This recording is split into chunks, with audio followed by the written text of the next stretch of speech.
हरे कृष्णा। आज आप सभी लोगों का स्वागत है बहुत बहुत मेरे YouTube चैनल पर। आज मेरे साथ विजय भाई जुड़े हुए हैं, अपने खास प्रभु जी हैं। इनका हेयर ड्रेसिंग का प्रोफेशन है। ये भी बहुत भगत है भोले बाबा के, विष्णु के, कृष्णा के। तो जितने भी हरे कृष्णा, आपको भी, सबको, इनको भी दंडवत प्रणाम नाक रगड़ के, आप सभी लोगों को भी दंडवत प्रणाम नाक रगड़ कर। हम तो देखिए यही बताते हैं प्रभु जी, जितने से जितने ज्यादा हो सके आप लोगों को जोड़ते रहिए और सत्संग करते रहिए। भाइयों को चेतना की बहुत आवश्यकता है। खुद भी आप अपनी चेतना जगाइए और अपने भाइयों की भी चेतना जगाइए। और कष्ट बहुत है जीवन में, है ना। और जो आप सुलझाते जाएंगे, जितने कष्ट, खुद भी कृष्ण प्रेम प्राप्त करेंगे, अपने भाइयों को देंगे, और वही आपका असली संपत्ति है जो उनके चेहरे पे खुशी आएगा। बाकी तो सब एक काला धंधा है जी। जैसे कह रहे हैं शिव जी भगवान पार्वती माता को, उमा कहूँ अनुभव में अपना, सत हरि भजन जगत सब सपना। एक सपना है, एक भ्रम है, एक माया जाल है। मैं ये नहीं कहता आप आज से उठ के अपने काम धंधे छोड़ दीजिए। जितना तो आप कर रहे हैं करते रहिए, साथ साथ थोड़ा राम काज में भी लगिए। फिर तो बुढ़ापे में जाके तो सब काम धंधा छूट जाना है और ज्वाइंट पेन भी होगा। और उस अवस्था में वही कर पाएगा जो जवानी से लगा हुआ है प्रेपरेशन करने अपनी मौत की। कौन सी मौत की? जो आखिरी सांस में ये नाम निकल जाए, हरे कृष्ण कृष्ण कृष्ण हरे हरे, हरे राम राम राम हरे हरे। एक मिनट, इसका थोड़ा फ्रेम मैं सीधा कर देता हूँ, थोड़ा सा टेढ़ा लग रहा है अपन को। अभी ठीक है प्रभु जी? जी तो आइए, विदाउट एनी डिलेइंग आज का हम थोड़ा सत्संग शुरू करते हैं। जो मेरा पिछला रह गया था यौवन सुरक्षा, युवा धन सुरक्षा का, ब्रह्मचर्य, संयम, सदाचार का, जो कि हम जवानों के लिए बहुत इंपॉर्टेंट है।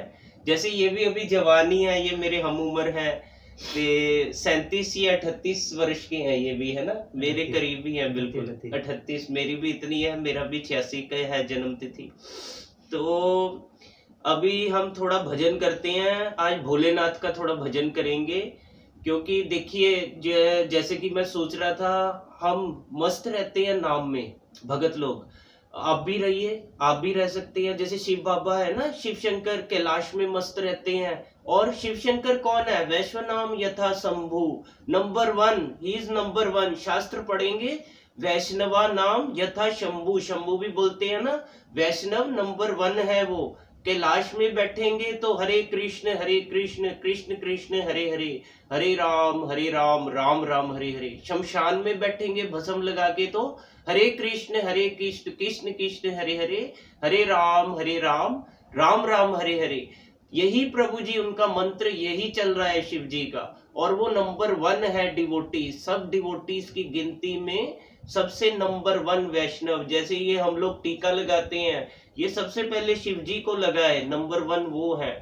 तो ऐसे महाराज का, ऐसे भगवान का, ऐसे भक्तों का हम गुणगान करेंगे तो सीधा कृपा उनसे हमको प्राप्त होता है। शिव जी भगवान तो खड़े हैं, बेटा मेरा मेरे पास कब आएगा, मैं कृष्ण के धाम उसे ले चलूं, है कि नहीं। तो कब वो महामंत्र जपेगा। आप भी जानते हैं कृष्ण और राम को शिव जी इष्ट मानते हैं, और कृष्ण और राम शिव जी को इष्ट मानते हैं। पर इंसान भगवान का प्रेम देख के अपने में प्रेम लाते नहीं, राग द्वेष करते हैं। कितनी बुरी बात है ना। पर भक्ति में क्या है, जैसी दृष्टि वैसी सृष्टि। अगर आपकी सृष्टि दृष्टि होगी आध्यात्मिक, तो सृष्टि भी आध्यात्मिक। जैसे एक बड़ा भगत बोलता है ना, अरे वो तो कम वाला करते हैं, 2-3 करते हैं, मैं उनके पास जाऊंगा, है ना, उनके पास जाऊंगा तो वो उनको सिखाऊंगा, है ना, क्योंकि मैं करता हूँ 16 या 18 माला, मैं ज्यादा करता हूँ। और वो जो छोटा होगा, वो जो 2-3 माला करता है, वो कहेगा अरे मैं उनके पास जाऊंगा, वो तो बड़ी अच्छी माला करते हैं, वो मुझे बताएंगे। आध्यात्मिक रूप से देखिए, भक्ति की दृष्टि से कितना प्रेम है। और भौतिक जगत में देखिए क्या हो रहा है, पड़ोसी को कह रहा है, अच्छा उसने 2 ले ली गाड़ी, मैं यार 3 लूंगा।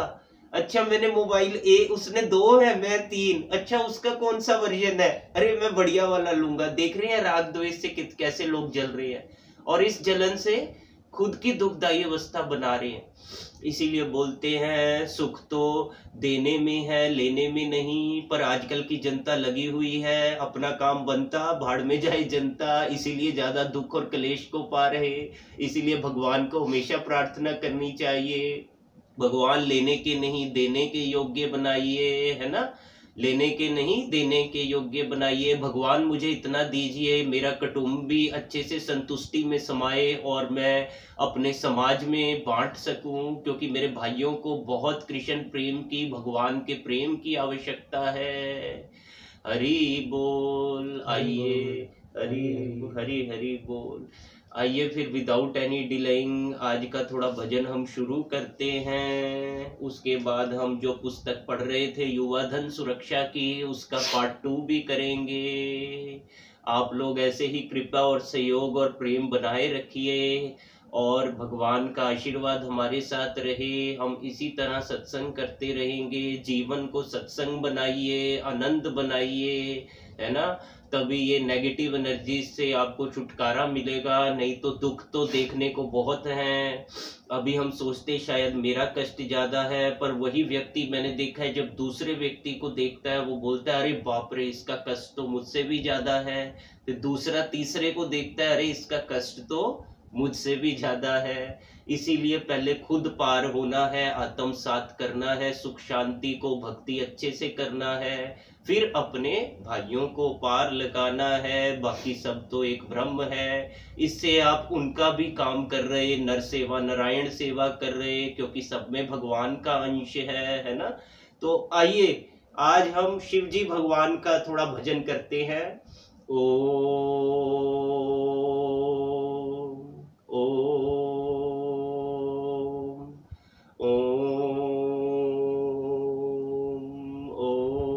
बम बम भोले, बम बम भोले, हर हर गंगे, बम बम भोले, हर हर गंगे, बम बम भोले, हर हर गंगे, बम बम भोले, हर हर गंगे।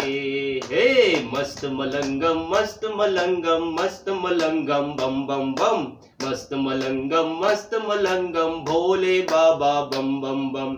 हे कृपालु दीन दयालु, हे कृपालु दीन दयालु सदा वसंतम बम बम बम, मस्त मलंगम बम बम बम बम बम, मस्त मलंगम बम बम बम, मस्त मलंगम बम बम बम, बम बम भोले, हर हर गंगे, बम बम भोले, हर हर गंगे, बम बम भोले, हर हर गंगे, बम बम भोले, हर हर गंगे। कंठ भुजंगा माथे चंदा, कंठ भुजंगा माथे चंदा, जटा जूट में गंगा हो, जटा जूट में गंगा हो। सबको वस्त्र देने वाले, कौन कहे तुझे नंगा हो, कौन कहे तुझे नंगा। तू कैलाशी तू अविनाशी, तू कैलाशी तू अविनाशी, जय महाकालम बम बम बम, मस्त मलंगम बम बम बम, मस्त मलंगम बम बम बम, मस्त मलंगम भोले बाबा बम बम बम, बम बम भोले, हर हर गंगे, बम बम भोले, हर हर गंगे, बम बम भोले, हर हर गंगे, बम बम भोले, हर हर गंगे। 12 ज्योति शिवलिंगों की महिमा कथी न जाए, महिमा कथी न जाए हो। मुक्ति भक्ति शक्ति का वर जो चाहे सो पाए, वर जो चाहे सो पाए। तू ही ब्रह्मा तू ही विष्णु, तू ही ब्रह्मा तू ही विष्णु, तू ही महेशम बम बम बम, मस्त मलंगम भोले बाबा बम बम बम, भोले बाबा बम बम बम, बम बम भोले, हर हर गंगे, बम बम भोले, हर हर गंगे, बम बम भोले, हर हर गंगे। मस्त नैन मतवारो जोगी, तीन लोक के स्वामी। मस्त नैन मतवारो जोगी, तीन लोक के स्वामी हो, तीन लोक के स्वामी। दाईं तरफ गणेश विराजे, बाईं तरफ भवानी हो, बाईं तरफ भवानी। तू ही सत्यम शिवम तुम्ही हो, तू ही सत्यम शिवम तुम्ही हो, तू ही सुंदरम बम बम बम। मस्त मलंगम बम बम बम, मस्त मलंगम भोले बाबा बम बम बम। मस्त मलंगम भोले बाबा बम बम बम। बम बम भोले, हर हर गंगे, बम बम भोले, हर हर गंगे। बम बम भोले, हर हर गंगे, बम बम भोले, हर हर गंगे। हे मुक्ति सब रूप सदाशिव, ऐसी कृपा करियो। हे मुक्ति सब रूप सदाशिव, ऐसी कृपा करियो। गुरुदास की झोली अपने नाम धाम से भरियो, अपने नाम दान से भरियो, झोली नाम दान से भरियो। तू जगदाता तू सुखदाता, तू जगदाता तू सुखदाता, तू दुख भंजन बम बम बम। मस्त मलंगम बम बम बम। मस्त मलंगम भोले बाबा बम बम बम। मस्त मलंगम भोले बाबा बम बम बम। मस्त मलंगम भोले बाबा बम बम बम। बम बम भोले, हर हर गंगे, बम बम भोले, हर हर गंगे। बम बम भोले, हर हर गंगे, बम बम भोले, हर हर गंगे। तू ही तू, तू ही तू, बम बम भोले। शिव शंकर भगवान की जय, पार्वती और गणेश की जय, राम लक्ष्मण जान की जय, बोलो हनुमान की हरि बोल। जय श्री कृष्ण। आइए अब छोटी सी आरती करके, होपफुली मैं जानता हूँ थोड़ी तो आप में अलख जरूर जागी होगी। शिव शंकर देख लीजिए कितने कैलाश में मस्त रहते हैं, और ऐसी ही हमको नाम की मस्ती लगानी है कि शिव शंकर भगवान हम पे कृपा करें। उनकी तरह तो हम बन नहीं सकते, पर उनकी कृपा से कुछ भी हो सकता है, बन भी सकते हैं। भगवान, हम कहते हैं लोग कोई भी चीज है असंभव है ना, इम्पॉसिबल है, पर भगवान कह रहे हैं नहीं बेटा, इम्पॉसिबल का मतलब आई एम पॉसिबल, हर कुछ संभव है। भगवान कहते हैं जो मेरा गुणगान करता है उसे तो मैं बड़ी ध्यान से सुनता हूँ, पर जो मेरे भगत का गुणगान करता है उसे मैं और भी ध्यान से सुनता हूँ। और भगत और भगवान खुद भाग के आते हैं कि इसको लाइन में सबसे आगे करो, ये मेरे भक्तों का गुणगान करता है। तो डोंट वरी, कलयुग में जितना भी मुश्किल हो, नाम में आज भी उतनी शक्ति है जितनी करोड़ों वर्ष पहले थी। जैसे एक हमारे प्रभु जी पीछे बोल रहे थे, वो कह रहे थे वो हमेशा थोड़ा उसमें रहते हैं, मतलब कि उनको इतना विश्वास और श्रद्धा आता नहीं, वो परेशान रहते, ये कलयुग में ये है वो है। बिल्कुल है, मैंने कहा पर आप 2 साल से भक्ति में लगे हैं तो you should always have confidence, आप में विश्वास भी होना चाहिए। और मैंने उनको बताया देखिए आप 1-2 साल से कर रहे हैं, पहले आपका एक दिन सुधरा, महीना सुधरा, हफ्ता सुधरा, और तब से आज की लाइफ देखेंगे कितनी सुधरेगी।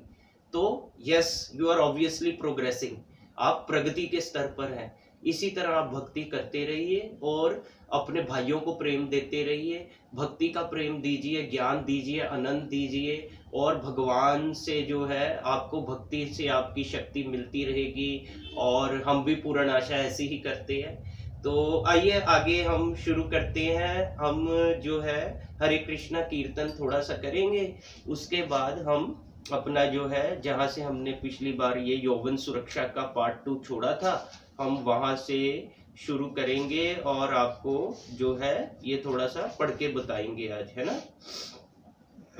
जय राधा माधव कुंज बिहारी, जय गोपी जन बल्लभ गिरिवर धारी, यशोदानंदन ब्रिज जन रंजन, यशोदानंदन ब्रिज जन रंजन, यमुना तीर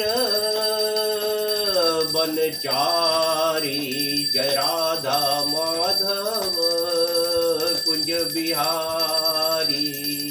हरे कृष्णा कृष्णा कृष्णा हरे हरे, हरे राम राम राम हरे हरे। हरे कृष्णा कृष्णा कृष्णा हरे हरे, हरे राम राम राम हरे हरे। हरे कृष्णा कृष्णा कृष्णा हरे हरे, हरे राम राम हरे हरे। हरे कृष्णा कृष्णा कृष्णा हरे हरे, हरे राम राम हरे हरे।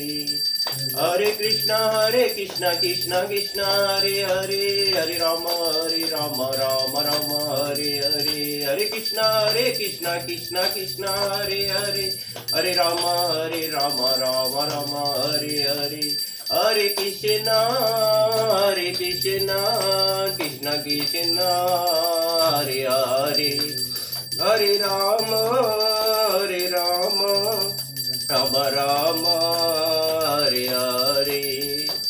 हरे कृष्णा कृष्णा कृष्णा हरे हरे, हरे राम राम हरे हरे। हरे कृष्णा कृष्णा हरे हरे, हरे राम राम हरे हरे। जयो राधा माधव राधे, जयो राधा माधव राधे, जयो राधा श्याम सुंदर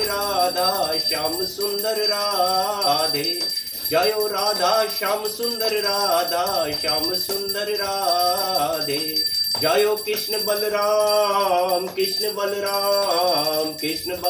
जय जय कृष्ण बलराम। जयो कृष्ण बलराम कृष्ण बलराम जय जय कृष्ण बलराम।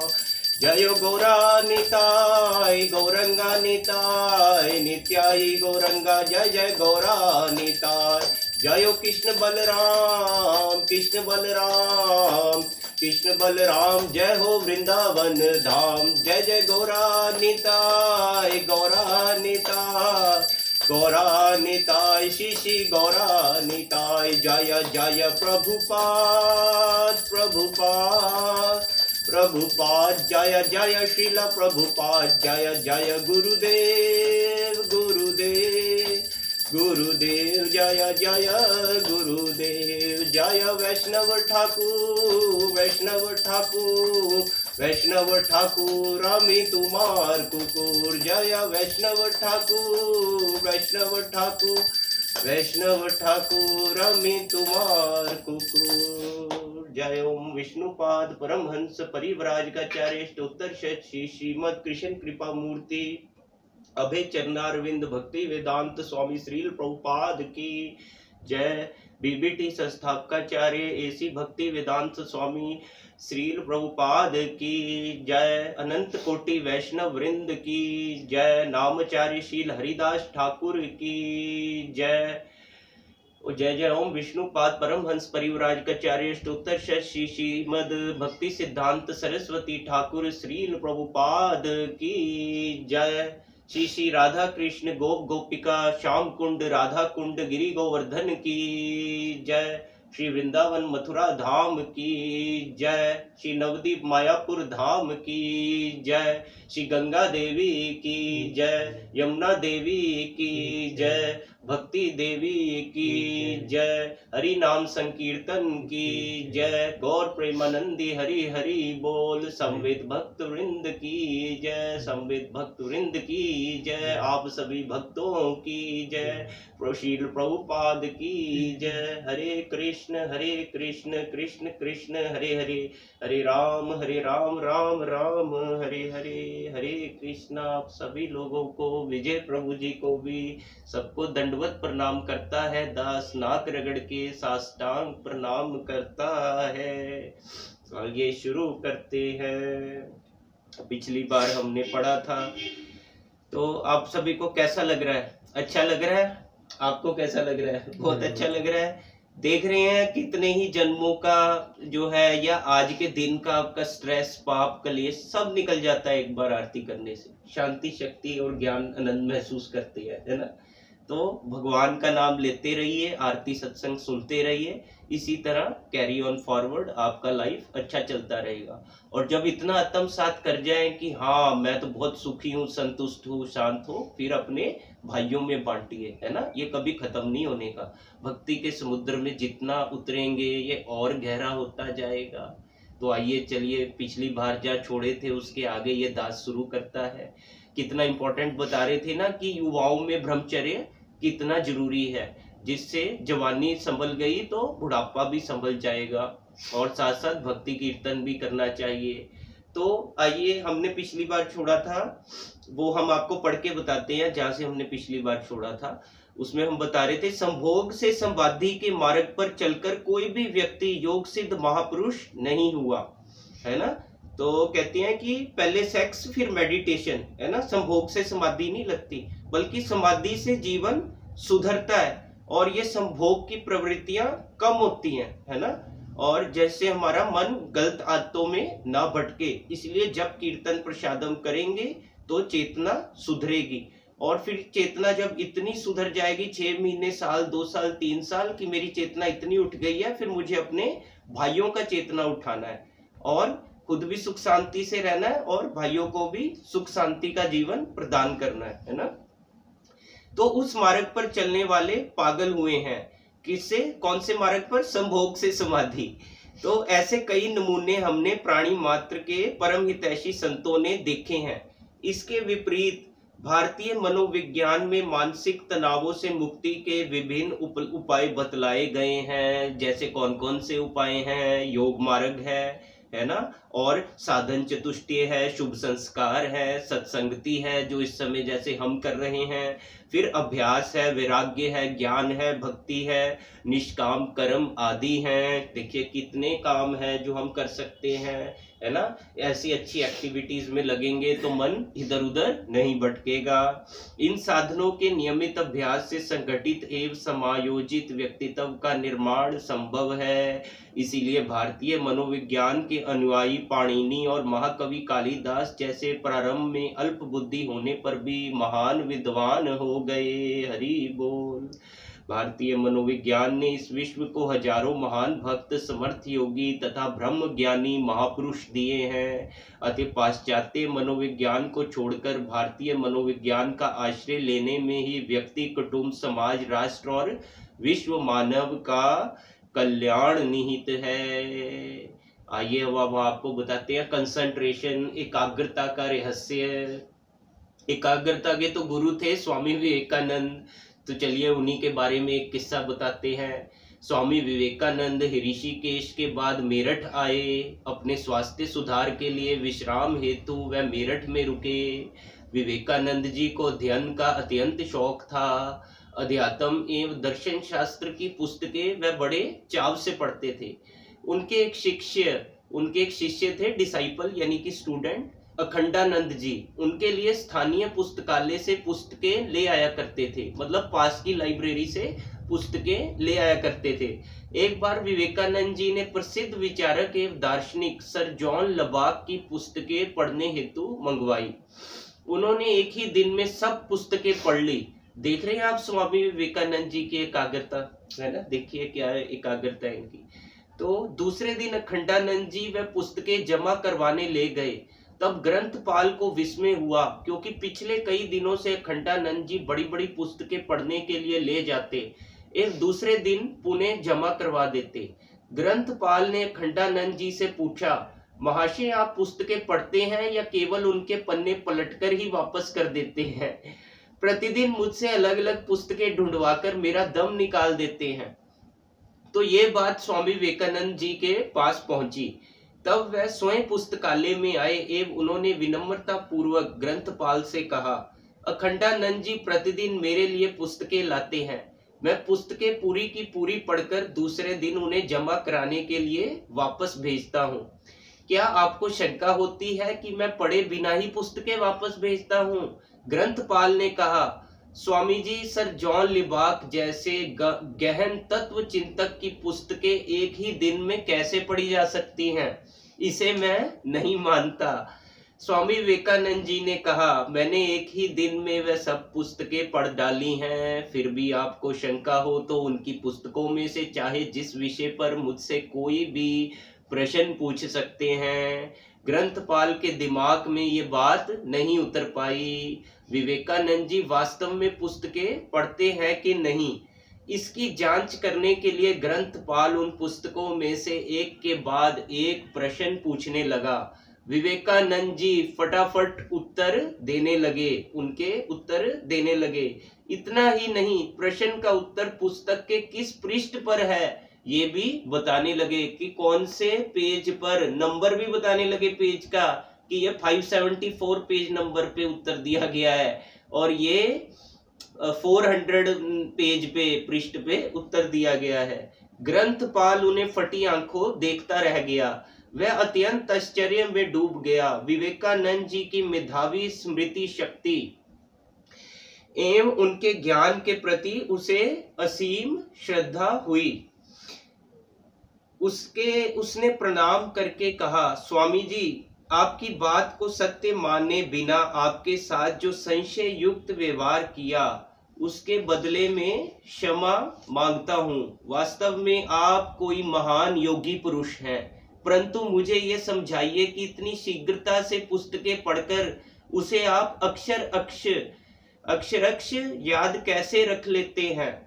विवेकानंद जी ने कहा, यह तो बिल्कुल सामान्य बात है। छोटा बालक पहले एक एक अक्षर अलग करके पढ़ता है, फिर समझदार होता है तब पूरा शब्द पढ़ता है, बाद में पूरे वाक्य फटाफट पढ़ लेता है। पढ़ा हुआ पाठ याद रखने के लिए एकाग्रता की आवश्यकता है। एकाग्रता प्राप्त करने के लिए इंद्रिय संयम चाहिए। संयम ना हो तो मन की शक्तियां बिखर जाती हैं और इन सब की नींव से सबसे महत्वपूर्ण साधना है ब्रह्मचर्य। तो मेरे पागलों, याद रखना, एकाग्रता इंद्रिय संयम से आएगी और इंद्रिय संयम आएगा ब्रह्मचर्य से। ये महत्वपूर्ण साधन है, ये महत्वपूर्ण साधना है। क्या? ब्रह्मचर्य, है ना। तो ये सब ब्रह्मचर्य से ही संभव बनता है। आपको मेरी स्मरण शक्ति चमत्कारिक लगती है, परंतु इसमें कुछ भी चमत्कार नहीं है। ये सब ब्रह्मचर्य का ही प्रताप है। तो ब्रह्मचर्य में कैसे सहायता मिलेगी? जब आप माला करेंगे, हरे कृष्ण राम राम जपेंगे, है ना, और अच्छी पुस्तकों को पढ़ेंगे, भक्ति की पुस्तकों को पढ़ेंगे, सत्संग को सुनेंगे, इंद्रियां सत्संग में लगी रहेंगी, तभी ये शुद्ध हो सकती हैं। इससे आपको ब्रह्मचर्य में भी लाभ मिलेगा। तो ये सब ब्रह्मचर्य का ही प्रताप है। इसका पूरा यश ब्रह्मचर्य को ही जाता है। कौन कह रहा है? मैं नहीं कह रहा, स्वामी विवेकानंद जी महाराज कह रहे हैं। विवेकानंद जी की बात सुनकर ग्रंथपाल के हृदय में उनके प्रति अहोभाव जाग उठा।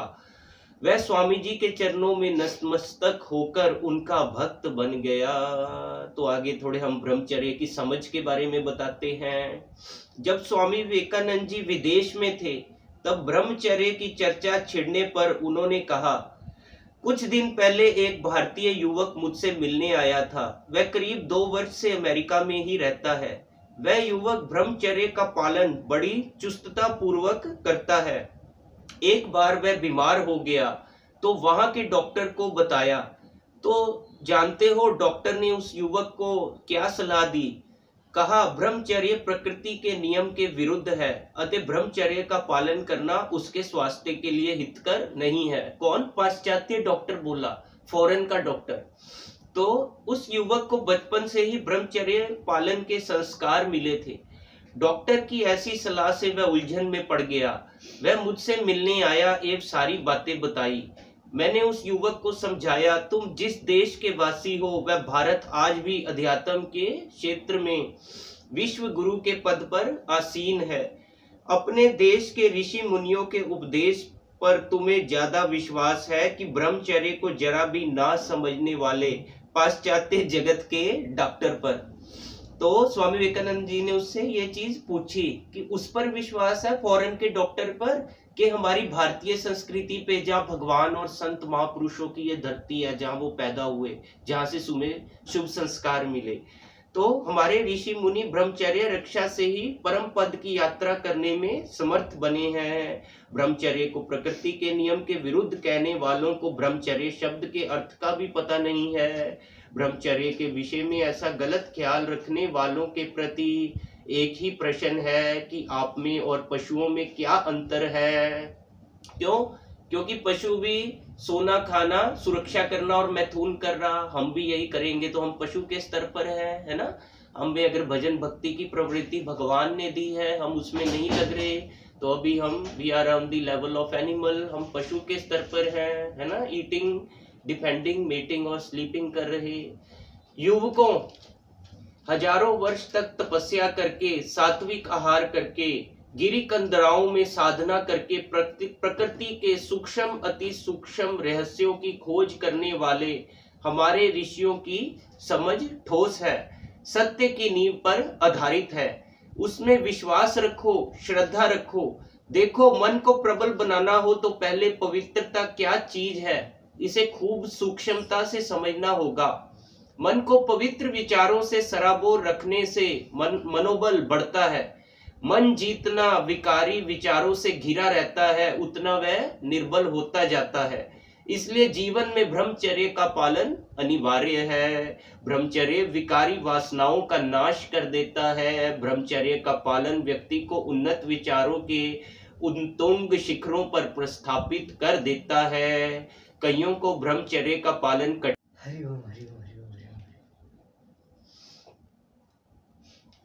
प्रभु जी, हम बता रहे थे कि हम कहाँ पर थे जी, हम यहाँ पर थे कि ब्रह्मचर्य का पालन व्यक्ति को उन्नत विचारों के उन तुंग शिखरों पर प्रस्थापित कर देता है। कईयों को ब्रह्मचर्य का पालन कठिन लगता है। उनके लिए मेरी सलाह है कि विकारी विचारों को शुद्ध पवित्र विचारों से काटने का अभ्यास से उसमें बहुत सफलता मिलती है।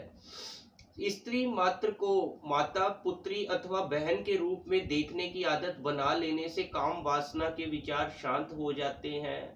देखिए, सत्संग में ये कितना बताना इम्पोर्टेंट है। ये देखिए, ये चीजें अगर हम ये आदतें डालेंगे अपनी डेली लाइफ की रूटीन में, जो कि हम कुछ भी ऐसा, मतलब आजकल के युवा जो वर्ग है, न्यू जनरेशन, यंग जनरेशन, जो ये चीजें फॉलो नहीं करती, कलयुग जैसे बढ़ता जा रहा है, कम होती जा रही है।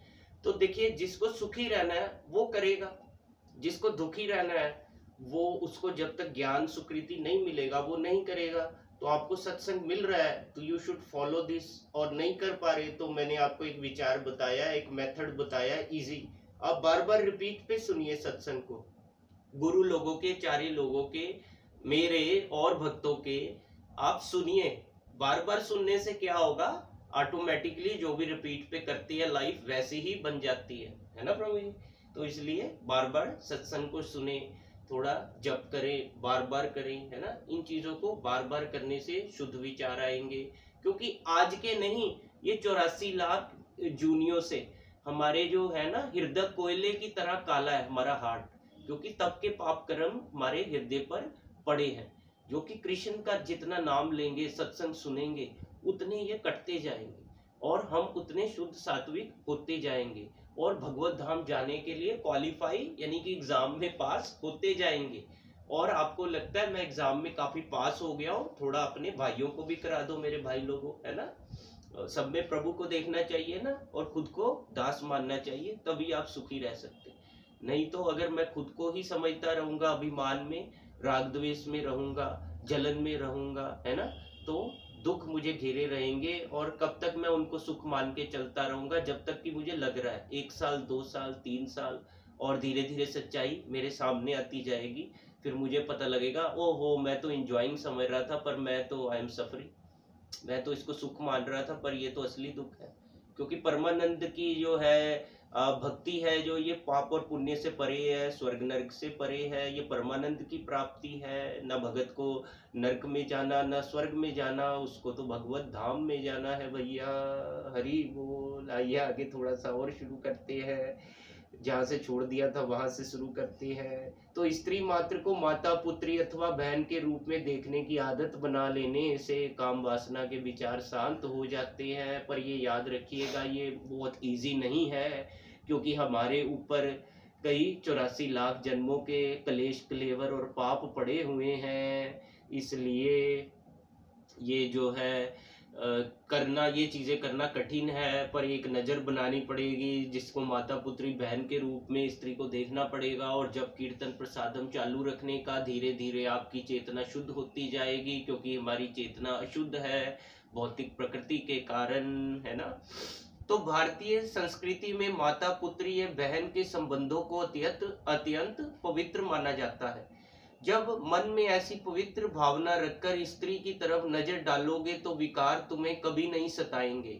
ब्रह्मचर्य सभी अवस्थाओं में विद्यार्थी, गृहस्थी अथवा साधु सन्यासी के लिए अत्यंत आवश्यक है। सदाचारी एवं संयमी व्यक्ति ही जीवन के प्रत्येक क्षेत्र में सफलता प्राप्त कर सकता है। इस प्रकार स्वामी जी जब अमेरिका के साधकों को ब्रह्मचर्य, सदाचार एवं संयम की महिमा समझा रहे थे, ये कौन से स्वामी जी हैं? स्वामी विवेकानंद। किनको समझा रहे थे? अमेरिका के युवकों को। क्या समझा रहे थे? ब्रह्मचर्य, सदाचार एवं संयम की महिमा समझा रहे थे। तब पाश्चात्य जगत के डॉक्टरों की समझ कितनी गलत थी, उन्होंने ये भी बता दिया। तो आइए अभी थोड़ी संयम की शक्ति भी जान लेते हैं। स्वामी विवेकानंद अपने कुछ शिष्यों को वासना का क्षय करने एवं जितेंद्रिय बनने के लिए निर्देश दे रहे थे। मन को काम से हटाकर राम में लगाना अत्यंत आवश्यक है, ऐसा वह उन्हें समझा रहे थे। कि एक साधक ने पूछा, स्वामी जी आप कहते हैं कि मन को काम से हटाकर राम में लगाना चाहिए, ये कहना तो बहुत सरल है, परंतु इस जीवन में उतारना अत्यंत कठिन लगता है। आप कोई ऐसी युक्ति बताएं कि जिससे मन में काम वासना उठे ही नहीं, ये काम का विचार ही छोड़ दें एवं भगवत चिंतन करता रहे, है ना। तो स्वामी जी क्या कहते हैं? स्वामी जी विवेकानंद जी बताते हैं, तुम्हारी बात सच है कि मन को काम वासना से हटाना बहुत कठिन है, लेकिन उसे एक बार भी वश कर लोगे तो वह जिंदगी भर तुम्हारे कहने पे चलेगा। केवल ब्रह्मचर्य का पालन किया जाए तो अल्पकाल में ही सारी विद्याएं आ जाती हैं, श्रुतिधर एवं स्मृतिधर हुआ जा सकता है। केवल ब्रह्मचर्य के अभाव के कारण हमारे देश का सत्यानाश हो रहा है। प्रजा के रूप में हम निर्बल होते जा रहे हैं एवं सच्ची मनुष्यता खोते जा रहे हैं, ऐसा स्वामी जी कहा करते थे। ब्रह्मचर्य के प्रभाव से मन की एकाग्रता एवं स्मरण शक्ति का तीव्रता से विकास होता है। स्वामी विवेकानंद अपनी यूरोप यात्रा के दौरान जर्मनी गए थे। वहां कील यूनिवर्सिटी के professor Paul Dussen Swami Vivekananda की अद्भुत याददाश्त देखकर दंग रह गए थे। तब स्वामी जी ने रहस्य उद्घाटन करते हुए कहा था, ब्रह्मचर्य के पालन से मन की एकाग्रता हासिल की जा सकती है, और मन की एकाग्रता सिद्ध हो जाए फिर अन्य शक्तियां भी अपने आप विकसित होने लगती हैं। संयम बड़ी चीज है। जो संयमी है, सदाचारी है और अपने परमात्म भाव में है, वह धर्मात्मा बनता है। जो विषय विलास में गर्काब हो जाता है वही दुरात्मा बनता है। लेकिन जो संयम करके पर ब्रह्म परमात्मा को मैं रूप में जान लेता है, वह महान आत्मा हो जाता है, महात्मा हो जाता है। ब्रह्मचर्य का ऊंचे में ऊंचा अर्थ यही है, ब्रह्म में विचरण करना। जो ब्रह्म में विचरण करे, जिसमें जीव भाव ना बचे, वही ब्रह्मचारी है। जो मैं हूं वही ब्रह्म है, और जो ब्रह्म है वही मैं हूं। हरि बोल। देख रहे हैं कितना आनंद है, और ये कितनी इंपॉर्टेंट है चीजें आज की लाइफ में लाना। कितना शक्ति है इन चीजों को पढ़ने और सुनने में, और बार बार सुनेंगे तो हम रिपीट पे फॉलो हो सकता है लाइफ में। कितनी जरूरी है ना। और मेन काम छोड़ के जनता इधर उधर भटक रही है दुख, क्लेश और क्लेवरों में, है ना प्रभु जी। तो क्या कहते हैं कि ऐसा अनुभव हो जिसे हो जाए, वही ब्रह्मचर्य की आखिरी ऊंचाई पर पहुंचा हुआ परमात्म स्वरूप है, संत स्वरूप है। संयम की आवश्यकता सभी को है, चाहे बड़ा वैज्ञानिक हो या दार्शनिक, विद्वान हो या बड़ा उपदेशक, सभी को संयम की जरूरत है। स्वस्थ रहना तो तब भी ब्रह्मचर्य की जरूरत है, सुखी रहना हो तो तब भी ब्रह्मचर्य की जरूरत है, और सम्मानित रहना हो तब भी ब्रह्मचर्य की जरूरत है। कोई चारों वेद पढ़कर कंठस्थ कर ले एवं उसका अर्थ भी समझ ले, उसके पुण्य को तराजू के एक पलड़े पर रखे और दूसरे पलड़े पर कोई अंगूठा छाप है लेकिन 8 प्रकार के मैथुन से बचा है, उसका पुण्य रखें तो ब्रह्मचारी का पलड़ा भारी होगा। हरि बोल। वेद पढ़ना तो पुण्य है, कंठस्थ करना भी पुण्य है, लेकिन कोई भले अंगूठा छाप है किंतु संयमी है तो उसका पुण्य भी वेद पाठी से कम नहीं होता है, वह चतुर्वेदी से कम नहीं माना जाएगा। संयम ऐसी चीज है, ब्रह्मचर्य बुद्धि में प्रकाश लाता है, जीवन में ओज तेज लाता है। ब्रह्मचर्य ऊंची समझ लाता है कि अपनी आत्मा ब्रह्म है, उसको पहचानना ही हमारा लक्ष्य है। अगर ब्रह्मचर्य नहीं है तो गुरुदेव दिन रात ब्रह्म ज्ञान का उपदेश देते हैं, फिर भी टिकता नहीं। जो ब्रह्मचारी रहता है वह आनंदित रहता है, निर्भीक रहता है, सत्य प्रिय होता है, उसके संकल्प में बल होता है, उसका उद्देश्य ऊंचा होता है और उसमें दुनिया को हिलाने का सामर्थ्य होता है। स्वामी विवेकानंद को ही देखें, उनके जीवन में ब्रह्मचर्य था तो उन्होंने पूरी दुनिया में भारतीय अध्यात्म ज्ञान का ध्वजा फहरा दिया था, भारत के दिव्य ज्ञान का डंका बजा दिया था। ये भारत की युवतियों व युवानों, तुम भी उसी गौरव को हासिल कर सकते हो यदि जीवन में संयम को अपना लो, सदाचार को अपना लो, एक समर्थ सदगुरु का सानिध्य पालो, तो तुम भी महान से महान कार्य करने में सफल हो सकते हो। लगाओ छलांग, कस लो कमर, संयमी बनो। आप सब यंग जनरेशन को कह रहा हूं मैं, लगाओ छलांग, कस लो कमर, संयमी बनो, ब्रह्मचारी बनो और ऐसे ऐसे अभियानों को चलाओ, युवा धन सुरक्षा अभियान या यौवन सुरक्षा या भक्ति पूजा जप कीर्तन प्रसादम हरे कृष्णा मूवमेंट को आगे बढ़ाओ, है ना। इनके माध्यम से अपने भाई बंधुओं, मित्रों, पड़ोसियों, ग्रामवासियों, नगरवासियों, प्रांतवासियों को भी संयम की महिमा समझाओ और शास्त्र की इस वार्ता को चिरतार्थ करो। किस बात को? सर्वे भवन्तु सुखिना, सर्वे सन्तु निरामया, सर्वे भद्राणि पश्यन्तु, मां कश्चित दुख भाग भवेत्। इसका मतलब है सभी सुखी हों, सभी निर्मल मन वाले हों, सभी सबका मंगल देखें और दूसरों के दुख में सहभागी हों, दुख हरता हों।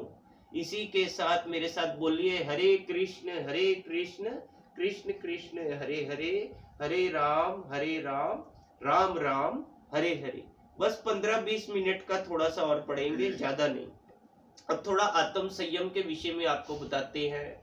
जिसने जीव को नहीं जीता वह विषय वासना को नहीं जीत सकता। मन में सदा ये भाव रखें कि हम केवल शरीर के पोषण के लिए ही खाते हैं, स्वाद के लिए नहीं। जैसे पानी प्यास बुझाने के लिए ही पीते हैं, वैसे ही अन्न केवल भूख मिटाने के लिए ही खाना चाहिए। जैसे मैंने आपको पिछली बार बताया था ना, पिछले पार्ट में याद करिए कि भैया मैं खा सकता हूँ 800 ग्राम, तो ठीक है मैं 790 ग्राम तक खा लूं और संतुष्ट हो जाऊं। 800 ग्राम तक भी चला गया तो कोई बुरी बात नहीं, पर हाँ 800 खा सकता हूं तो 810 ग्राम मत खाऊं, है ना। 810 ग्राम से ज्यादा खाने से मेरा नुकसान होगा, मुझे पचेगा नहीं, या मुझे नींद आ जाएगी, सुस्ती ज्यादा आएगी, है ना।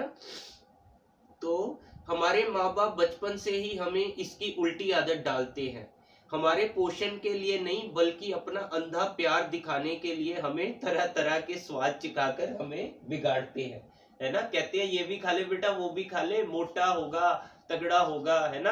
और ये नहीं बताते ब्रह्मचर्य की महिमा, संयम की महिमा। सबसे बढ़िया तो फिर हमारे माँ बाप और जितने हमारे पूर्वज हैं, बचपन में लड्डू खा, जलेबी खा, ये खा, वो खा, और सही बताते नहीं और हमारा खान पान बिगड़ जाता है ना। तो विषय वासना को जीतने का राम बाण उपाय राम नाम या ऐसी कोई और मंत्र है? मुझे बचपन से राम राम राम नाम जपना सिखाया गया था, है ना। मेरे को भी सिखाया गया था मेरे पापा मम्मी ने मेरे संस्कार में। और याद है ना, हम टीवी पर वो रामायण और महाभारत देखा करते थे। जब ये बिजली यहाँ चली जाती थी तो लोग पत्थर लेके पूछ जाते थे, भैया ये बी.आर. चोपड़ा की महाभारत आनी है, आज लगा दो, है ना। याद है ना आपको बचपन के दिन। तो और मेरे दादा पापा और मंदिर से जुड़े थे, मेरी मम्मी भी, इन्होंने मुझे थोड़ा सा राम नाम का सिखाया है। हालांकि उसके बाद भी मैं जवानी में सुधरा नहीं था। मैं अभी पिछले 4-5-6 साल में ही अच्छे से सुधरा हूँ और खुद समाज सुधार पर उतरा हुआ हूँ, है ना, खुद आत्मसात करके खुशी को। तो ये जो है राम नाम है ना, जो ये रामबाण उपाय है, ऐसी ये ऐसे मंत्र है। ये कौन सा वाला, हरे कृष्ण कृष्ण कृष्ण हरे हरे, हरे राम राम राम हरे हरे, ये है महामंत्र। यानी कि महामंत्र मीन्स मंत्रों का बाप। तो इसको करते रहेंगे, ऑटोमेटिकली क्वालिटीज आप में आती रहेंगी। आप खुद ब खुद अच्छे पथ पर प्रोग्रेस करते जाएंगे, अच्छे पथ पर चलते जाएंगे। तो जब करते समय भले ही हमारा मन में दूसरे विचार आया करते हैं, फिर भी जो श्रद्धा रखकर मंत्र का जाप करता ही जाएगा, उसे अंत में विघ्नों पर विजय अवश्य मिलेगी, है ना। क्यों विजय प्रभु जी, इनका नाम भी विजय है उन्होंने विजय अवश्य मिलेगी।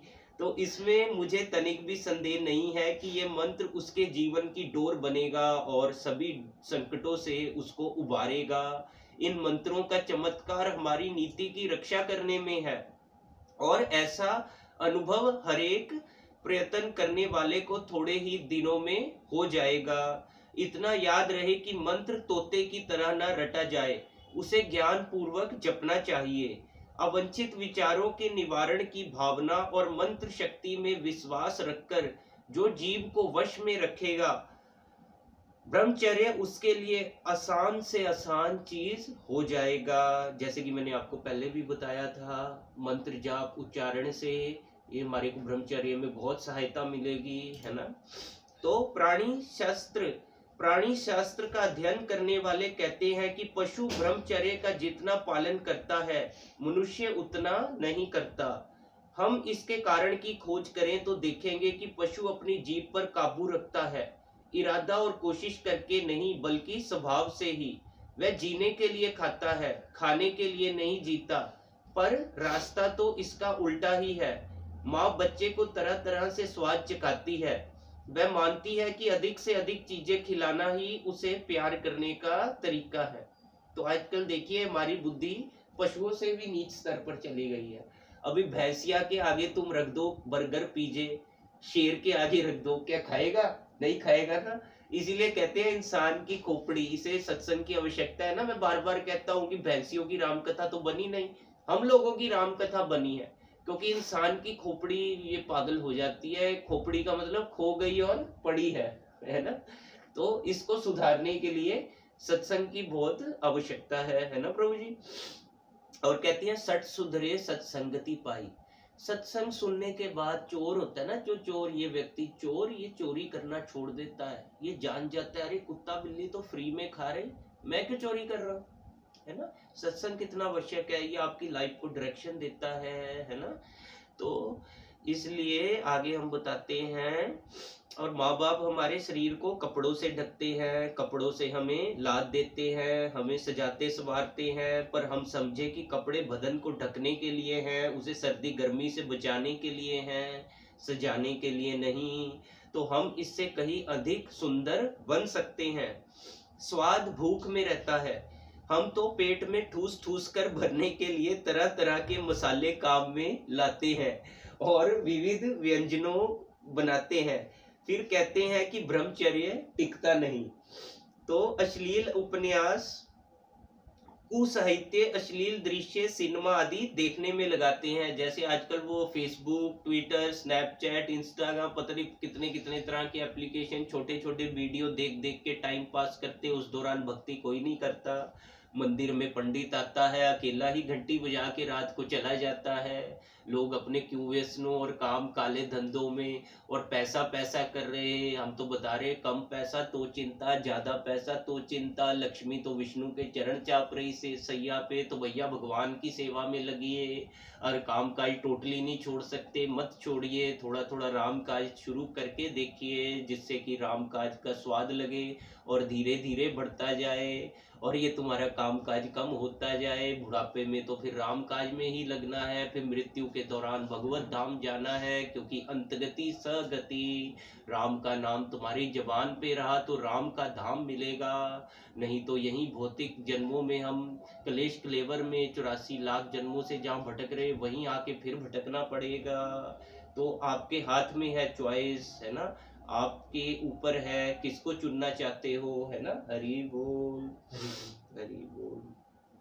तो आगे हम बता रहे, जो आंखें ईश्वर ने हमें अपना स्वरूप देखने के लिए दी हैं, उन्हें हम इन चीजों से क्या करते हैं, मलिन। किन किन चीजों से, अश्लील उपन्यास, कुसाहित्य, अश्लील दृश्य, सिनेमा आदि देखने में लगाते हैं।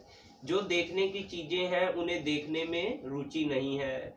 शबरी भीलन ने जो देखा, मीरा ने जो देखा, ध्रुव प्रहलाद ने जो देखा, सुलभा ने जो देखा, महारानी मदलासा ने जो देखा और अपनी संतानों को दिखाया, वह यदि आज का मानव देख ले तो स्वर्ग वैकुंठ आदि कल्पना का विषय नहीं रहेगा, बल्कि ये यहीं अभी स्वर्गीय सुख का उपभोग कर सकता है।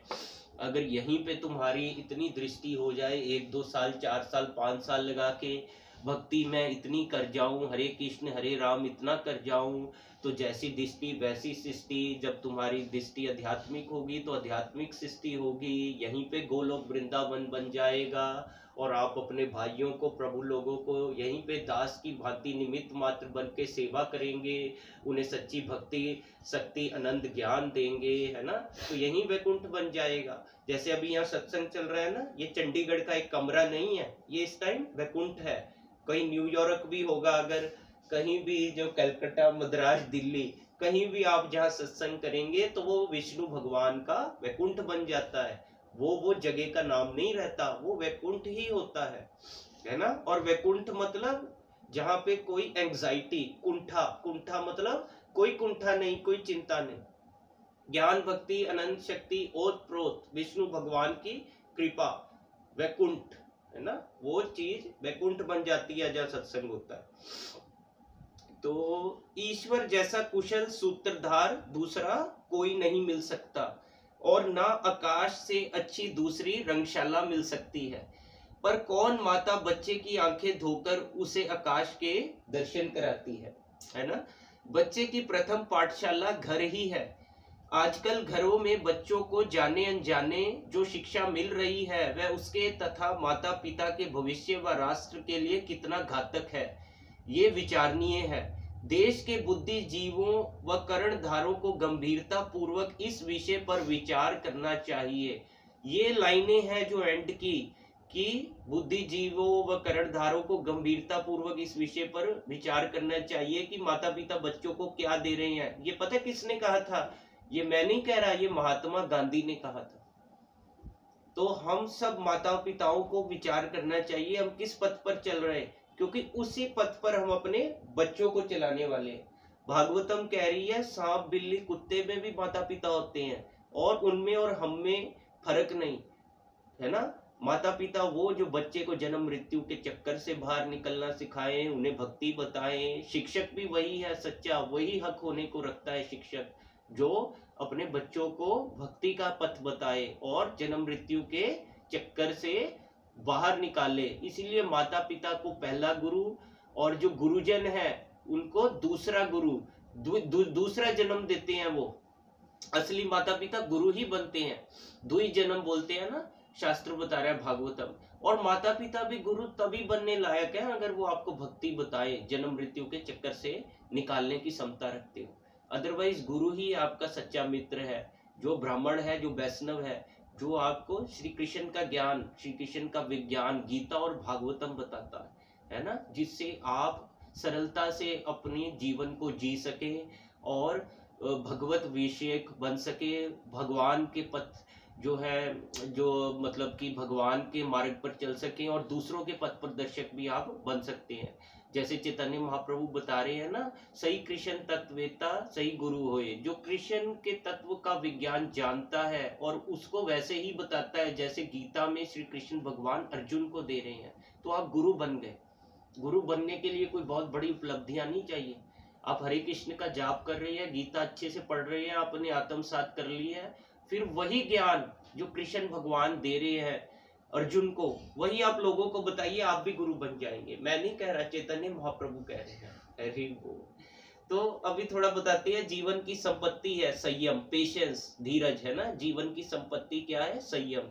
तो एक बार चैतन्य महाप्रभु, हरि बोल, हरे कृष्ण कृष्ण कृष्ण हरे हरे, हरे राम राम राम हरे हरे। देखिए गौरांग का नाम आ गया, तो ये गौरांग का एक किस्सा है, हमारे चैतन्य महाप्रभु का एक किस्सा है, वो आपको बताएंगे। श्री कृष्ण चैतन्य, राधा कृष्ण नहीं अन्य। एक बार चैतन्य महाप्रभु यानी कि गौरांग अपने प्रांगण में शिष्यों के साथ श्री कृष्ण चर्चा कर रहे थे, और चर्चा करते करते भाव विभोर हो रहे थे। पास में एक बड़ा वट वृक्ष था, घटादार छाया वाला, मनमोहक वातावरण। इतने में एक डोली उस वट वृक्ष के नीचे उतरी। उसमें एक दूल्हा बाहर निकला और विश्राम के लिए वहीं बैठ गया। डोली के साथ बाराती भी थे, वह भी वहीं विश्राम करने लगे। दूल्हे का सुंदर रूप, उसकी विशाल एवं सुडोल काया, बड़ी बड़ी आंखें एवं अजान बाहु देखते ही गौरांग यानी कि चैतन्य महाप्रभु बोल उठे, अरे ये कितना सुंदर है, कितना बढ़िया लगता है, लेकिन ये शादी करके आया है, अब ये संसार की चक्की में पिसेगा, है ना। तो भोग विलास में इसका शरीर क्षीण होगा, दुर्बल काय बनेगा। कौन कह रहे हैं? मैं नहीं कह रहा, भगवान कह रहे हैं, चैतन्य महाप्रभु कह रहे हैं, है ना। विषय विकारों में खपेगा, संसार की चिंताओं में अपना जीवन बिताने की इसकी शुरुआत हो रही है। हे कृष्ण, ये तेरा भक्त हो जाए तो कितना अच्छा हो। ये दूल्हा कोई साधारण आदमी नहीं था, वरना वह बड़े विद्वान एवं कवि थे। वह कवि राज रामचंद्र पंडित स्वयं थे। उन्होंने गौरांग के ये वचन सुने तो उनके हृदय में तीर की तरह चुभ गए कि बात तो सच है। वह घर गए, 2 दिन में घर रहे तो उन्हें लगा कि ये तो सचमुच अपने को खपाने सताने जैसा है। तीसरे ही दिन वह गौरांग के पास आए एवं उनके चरणों में गिरकर बोले, हे संत प्रवर, मुझे बचाइए। ऐसा सुडोल काया है, कुशाग्र बुद्धि है, फिर भी ये जीवन विषय विलास में ही खपकर बर्बाद हो रहा है। अब मेरी जीवन गाड़ी की बागडोर आप ही संभालिए। गौरांग का हृदय पिघल गया। उन्होंने कविराज रामचंद्र पंडित को गले से लगा लिया, उन्हें गुरु मंत्र की दीक्षा देकर प्राणायाम ध्यान की विधि बता दी। थोड़े दिन तक वह गौरांग के साथ रहे एवं उनके अंतरंग शिष्य बन गए। ऐसे अंतरंग शिष्य बने कि गौरांग के मन के भाव जानकर अपने आप ही तत्परता से उनकी सेवा कर लेते थे। गौरांग को इशारा भी नहीं करना पड़ता था, मानो वह गौरांग की छाया रूप हो गए। एक बार गौरांग कीर्तन करते करते ऐसी समाधि में चले गए कि 1-2 दिन तो क्या, पूरे 7 दिन हो गए। हरि बोल। फिर भी उनकी समाधि न टूटी। सब शिष्य एवं विष्णु प्रिया देवी भी चिंतित हो उठी। आखिर इस सत शिष्य रामचंद्र से कहा गया, अब आप ही कुछ करिए। उस वक्त गौरांग भाव भाव में कृष्ण लीला में चले गए थे। विहार करते करते राधा जी का कुंडल यमुना में गहरे जल में कहीं खो गया था। तो आप देख रहे हैं, भाव भाव में ही चले गए थे। तो है ही महाप्रभु, वो तो भक्ति इतनी उच्च है उनकी, उच्च कोटि की, कि समाधि में चले गए। अंदर से आत्मा पद यात्रा पर चला गया, उनका शरीर वहीं बैठा है। तो कविराज रामचंद्र गुरुजी पर त्राटक करते हुए उनके ध्यान में तल्लीन हो गए। ध्यान में वह वहीं पहुंच गए जहां गौरांग का अंतवाहक शरीर था। अब दोनों मिलकर खोजने लगे, क्या? राधा जी का कुंडल, जो कि यमुना में गिर गया था। रामचंद्र पंडित ने खोजा एवं दोनों ने राधा जी को अर्पण किया। राधा जी ने अपना चबाया हुआ तांबूल उनको प्रसाद में दे दिया। जय जय श्री राधे सच्ची सरकार की। देखिए राधा रानी ने अपना चबाया हुआ तांबुल, कितना प्रेसियस है चीज, उसके लिए तो भक्त लोग पागल हैं। और मिलने का नहीं, बड़े बड़े जो है साधक पता नहीं कितने लाखों जन्मों के, या तो कोई स्पेशल भगवान के पार्षद, या तो चैतन्य महाप्रभु स्वयं है, और ये रामचंद्र पंडित जिन्हें राधा रानी अपना चबाया हुआ तांबुल दे रही प्रसाद रूप में। हम तो छोटे मोटे भक्त हैं, भगवान को भोग लगा के खाते हैं कि वो भी चबाया हुआ भगवान का प्रसाद हम खा सकें। तो यहाँ तो कितना जो है, आप देखिए राधा रानी का चबाया हुआ तांबुल उनको प्रसाद में दिया। वह प्रसाद चबाते हुए जब उनकी आंखें खुली तो उसकी सुगंध चिंता में बैठे हुए समस्त भक्तों तक पहुंच गई। भक्त वाह जी वाह वाह, हरि बोल हरि बोल। कितना रस आ रहा है, आप देखिए, आ रहा है आपको प्रभु जी रस कितना है, आप देखिए इसमें। भक्त दंग रह गए कि जो आनंद एवं सुगंध देवताओं के लिए भी दुर्लभ है वह राधा जी के प्रसाद की सुवास में है। ये कितनी सुखदाई शांतिदायी है। हरि बोल हरि बोल। जय जय श्री कृष्ण। राधे राधे राधे। संत सानिध्य एवं संयम में बड़ी शक्ति होती है। रामचंद्र जा तो रहे थे भोग की खाई में, किंतु गौरांग के वचन सुनकर उनके सानिध्य में आ गए तो ऐसे महान हो गए कि राधा जी के कर्ण कुंडल खोजने में अंतवाहक शरीर यानी कि सूक्ष्म शरीर से गौरांग के भी सहायक हो गए। हरि बोल। यौवन धन एवं सौंदर्य आदि भोग के सभी साधन एकत्रित थे, फिर भी गौरांग की कृपा दृष्टि को अपना लिया तो भोग छोड़कर योग के रास्ते पर चल पड़े। कौन? रामचंद्र। संग का बड़ा प्रभाव पड़ता है। यदि युवान और युवतियों को संत सदगुरु एवं भगवत भक्त का संग मिलता है तो वह उन्नति के शिखर पर ले जाता है, और यदि दुर्भाग्य से किसी स्वार्थी दुराचारी हस्त मैथुन करने वाले और कुकर्मियों का संग मिल जाता है तो बर्बादी की खाई में जा गिरते हैं। तो ये आज की हमारी सच्चाई युवा जनरेशन की है ना। अतः संग करने में सावधान रहें, क्योंकि प्रभु जी संगत की रंगत होती है। That's why it is very important to have association with devotees. भक्तों का संग बहुत आवश्यक है। संगत से क्या होगी? रंगत, और रंगत से आपके जीवन में रंग भरेंगे अगर अच्छा चरित्र होगा, है ना। तो अतः संग करने में सावधान रहें। पक्षियों को अपने जाल में फंसाने के लिए शिकारी जमीन पर दाने बिखेर देता है। जब वह दाने चुगने के लिए उतर आते हैं तब जाल में फंस जाते हैं, फिर छटपटाने लगते हैं। स्वार्थी आदमी कोई अनुग्रह करे तो खतरा है। कोई बदचलन स्त्री या कोई नटी बहुत प्यार करने लगे, नखरे करने लगे तो खतरा है। वह आदमी की जेब और उसके नसों की शक्ति भी खाली कर देगी। घड़ी भर का सुख देगी लेकिन फिर जिंदगी भर रोते रहो। तुच्छ विकारी आकर्षणों में फंसकर मरते रहो। और हम सोचते हैं जो है ये है मस्ती जो है सस्ती, या पहले सजा, पहले मजा, फिर बाद में क्या होती है? सजा, है ना। तो आजकल दोस्त भी ऐसे ही मिलते हैं, कहते हैं चलो मित्र सिनेमा देखने चलते हैं, मैं खर्च करता हूँ, चल ब्लू फिल्म देखते हैं, है ना। 10-12 साल के लड़के ब्लू फिल्म देखने लग जाते हैं। इससे उनकी मानसिक दुर्दशा ऐसी हो जाती है, वह ऐसी कुचेष्टाओं से ग्रस्त हो जाते हैं कि हम उसे व्यासपीठ पर बोल भी नहीं सकते। वह लड़के बेचारे अपना इतना सर्वनाश कर डालते हैं कि बाप, धन, मकान, धंधा आदि दे जाते हैं, और नशों में भी, सिर्फ काम वासनाओं में नहीं। फिर भी कोमलव्य में चरित्र भ्रष्ट व ऊर्जा नाश के कारण वह इन्हें संभाल नहीं पाते हैं। न पिता का आदर करते हैं, न माता की सेवा कर पाते हैं। वह ना तो अपना स्वास्थ्य संभाल पाते हैं और ना ठीक से उनका श्राद्ध कर्म कर पाते हैं। अपने ही विकारी सुखों में इतना खप जाते हैं कि उनके जीवन में कुछ सत्व नहीं बचता। उनको जरा सा समझाओ तो वह चिढ़ जाते हैं, बोलो तो नाराज हो जाते हैं, घर छोड़कर भाग जाते हैं, डांटो तो आत्महत्या।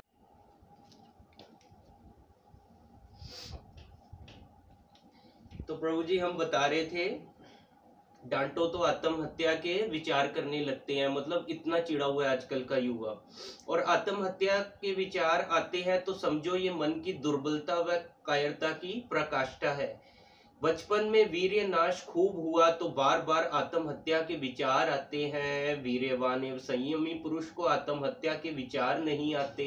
आत्महत्या के विचार वह ही लोग करते हैं जिनकी वीर्य ग्रंथि प्रारंभ में ही अत्यधिक वीर्य स्राव के कारण मजबूत होने से पहले ही शिथिल एवं कमजोर हो गई हो। यही कारण है कि हमारे देश की उपेक्षा पर देश में आत्महत्याएं अधिक होती हैं। हमारे देश में भी पहले की उपेक्षा आजकल आत्महत्याएं ज्यादा होने लगी हैं, क्योंकि फिल्मों के कुप्रभाव से बच्चे बच्चियां वीर्य स्राव आदि के शिकार हो गए हैं। विद्यार्थियों का धर्म है ब्रह्मचर्य का पालन करना, नसाग्र दृष्टि रखना। पहले के जमाने में 5 साल का होते ही बालक को गुरुकुल में भेज दिया जाता था। 25 साल का होने तक वह वहीं रहता था, ब्रह्मचर्य का पालन करता था, विद्या धन एवं योग अभ्यास करता था। जब स्नातक होकर गुरुकुल में वापस आता तब देखो तो शरीर सुडौल एवं मजबूत, कमर में मूंज की रस्सी बंधी हुई और उस रस्सी से लंगोट खींची हुई होती थी। वह जवान बड़े वीर तंदुरुस्त एवं स्वस्थ होते थे। उस समय सम्रांगण में योद्धाओं के बल की तुलना हाथियों के बल से की जाती थी। कई योद्धा हाथियों का बल रखते थे। अभी का इंसान तो उसे गप ही समझता है। तो आजकल का इंसान इन चीजों को गप समझता है, क्योंकि ये सामर्थ्य उसमें रही नहीं, क्योंकि वो इतना वीरवान और ब्रह्मचर्य का पालन करने वाला अब रहा नहीं। विकारी जीवन जीकर उसकी मति इतनी अल्प हो गई कि वह उस सत्य को समझ ही नहीं सकता। अश्लील फिल्में, गंदे उपन्यास एवं कुसंग के आज के नौजवानों के चरित्र बल का सत्यानाश कर दिया है। सावधान, इन बुराइयों से बचो, संयम की महिमा समझो एवं संयमी सदाचारी पुरुषों का संग करो, ताकि पुनः अपने पूर्वजों जैसा आत्म बल, चरित्र बल एवं नैतिक बल अर्जित कर सको। कवि राज रामचंद्र को गौरांग मिल गए, रज्जब को दादू दीन दयाल मिल गए, सलूका मलूका को कबीर जी मिल गए, नरेंद्र यानी कि स्वामी विवेकानंद को रामकृष्ण परमहंस मिल गए, शिवाजी को समर्थ रामदास मिल गए। तो उनका जीवन कितना ऊंचा, कितना महान हो गया। अतः तुम भी खोज लो ऐसे किन्हीं महापुरुष को, उनके बताए गए संयम सदाचार के मार्ग पर चल पड़ो, तो तुम्हारा जीवन भी महान हो उठेगा। उठो, जागो, अब वक्त यूं ही बिताने के लिए नहीं। फ्रायड के मनोविज्ञान संभोग से समाधि की पोल खोलो, उसे ठुकरा दो। संयम सदाचार से समाधि के सुख का अनुभव करो, महानता की महक महकाओ। भगवान पतंजलि व भगवान व्यास का मनोविज्ञान संतों के सत्संग द्वारा समझो। स्वस्थ जीवन, सुखी जीवन व सम्मानित जीवन की सुंदर यात्रा करो। गौरांग के शिष्य रामचंद्र की नाई तुम भी अपनी दिव्यता पा सकते हो, प्रकटा सकते हो। अपने भारत की आन बान और शान की रक्षा के लिए कटिबद्ध हो जाओ। संतों महापुरुषों का आशीर्वाद तुम्हारे साथ है। हरि बोल। तो प्रभु जी, आज के लिए हम इतना ही रखते हैं। इसको हम थर्ड पार्ट में बाकी को कवर कर लेंगे। होपफुली आप लोगों का बहुत बहुत अच्छा लगा होगा। मुझे और विजय भाई को तो बहुत अच्छा लगा। आपको कैसा लगा विजय भाई, बता दीजिए दर्शक। बहुत बढ़िया लगा। हरि बोल। और एक बार मेरे साथ बोल दीजिए, Hare Krishna Krishna Krishna Hare Hare, Hare Ram Ram Ram Hare Hare. Thank you very much. Hare Krishna. 10 और पेज पढ़े जा सकते थे, बट चलो अभी